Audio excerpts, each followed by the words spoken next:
Kasih karunia dan damai sejahtera Allah Bapa kita dan anaknya Tuhan Yesus Kristus menyertai saudara. Amin. Shalom, saudaraku yang terkasih di dalam nama Tuhan Yesus Kristus. Senang bisa menyapa saudara di tempat saudara berada hari ini, dalam dimensi yang berbeda tetapi dalam dunia yang sama. Sebagai insan yang diciptakan untuk Tuhan, sebelum melakukan rangkaian aktivitas pada hari ini, marilah kita mengawalinya dengan mendengarkan firman Tuhan. Bacaan firman Tuhan di pagi hari ini yang tertulis dalam Matius pasal 14 ayatnya yang ke-14. Ketika Yesus mendarat, dia melihat orang banyak yang besar jumlahnya, maka tergeraklah hatinya oleh belas kasihan kepada mereka, dan ia menyembuhkan mereka yang sakit. Demikian pembacaan. Saudaraku yang terkasih di dalam nama Tuhan Yesus Kristus, tentu bukan kita yang pertama sekali datang kepada Allah sehingga kita diselamatkan.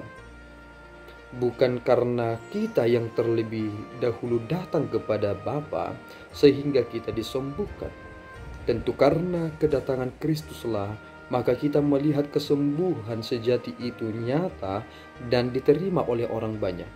Karena kedatangan Yesus Kristuslah kita menerima keselamatan itu dan menjadi realita yang nyata dalam kita. Karena kedatangan Yesus Kristuslah dan kenaikannya ke sorga membuat sorga itu bukan lagi seperti sebatas pemahaman atau gagasan yang terus disampaikan, tetapi itu telah menjadi realita yang dinyatakan kepada kita bahwa kita akan masuk kelak ke dalam kerajaan sorga itu. Itu adalah karena anugerah di dalam iman. Ketika Yesus Kristus telah mendarat, ia melihat orang-orang yang mengikut Yesus dan tergeraklah hatinya. Kata tergeraklah hatinya menjadi hal yang sangat penting. Bahwa ketika Kristus menjadi manusia, firman yang menjadi daging, itu adalah bagian dari kasih Allah, di mana belas kasihan itu tergerak kepada kita dan menyatakan hal itu di dalam Kristus. Seandainya Allah tidak tergerak hatinya untuk menyatakan kebenaran dan kita menerima keselamatan itu, maka kita dapat pastikan kita adalah pribadi yang begitu malang. Jika seseorang itu dari lahir sampai kematiannya adalah orang-orang yang begitu lemah karena sakit penyakitnya, orang akan berkata dia adalah pribadi yang menyedihkan. Sama halnya dengan kita. Ketika kita menjadi pribadi yang berdosa dan mati dalam keberdosaan kita, kita adalah pribadi yang malang. Akankah ada jalan yang kita harus perbuat sehingga kita bisa mematahkan siklus ini? Tentu yang kita terima dalam hal ini adalah belas kasihan. Mengapa Tuhan harus berbelas kasihan kepada kita? Karena tidak ada satupun yang dapat kita upayakan untuk keselamatan kita. Lihat orang-orang banyak. Mereka mengikut Kristus. Tetapi belas kasihan Yesuslah yang menjadi pokok utama dalam pembahasan ini. Jika Yesus Kristus tidak tergerak hatinya melihat orang banyak yang besar jumlahnya itu, akankah mereka menjadi sembuh? Jawabannya tidak. Dan kita menerima bahwa dalam peristiwa ini, Yesus juga melanjutkan sesuatu hal yang sangat penting. Ia memberikan 5.000 orang makan. Itu hanya hitungan kepada laki-laki saja, tidak termasuk perempuan dan anak-anak. Dan sisa yang telah mereka konsumsi atau terima satu sama lain, ternyata masih bersisa 12 bakul. Dari 5 roti dan 2 ikan, ternyata mereka mendapatkan kelimpahan. Inilah yang Tuhan Yesus Kristus lanjutkan kembali. Balas kasihan kepada orang miskin dan belas kasihan kepada orang banyak lewat kebutuhan mereka. Dan jika orang-orang yang telah disembuhkan itu menerima kesembuhan dari Allah, itu adalah sesuatu hal yang bersifat personal. Tetapi apa yang akan diterima secara universal dalam cara yang eksklusif? yang kita terima adalah keselamatan.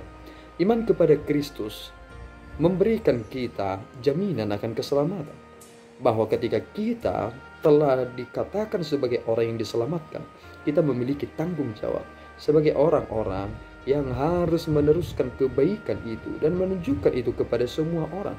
Itu tanggung jawab kita bersama.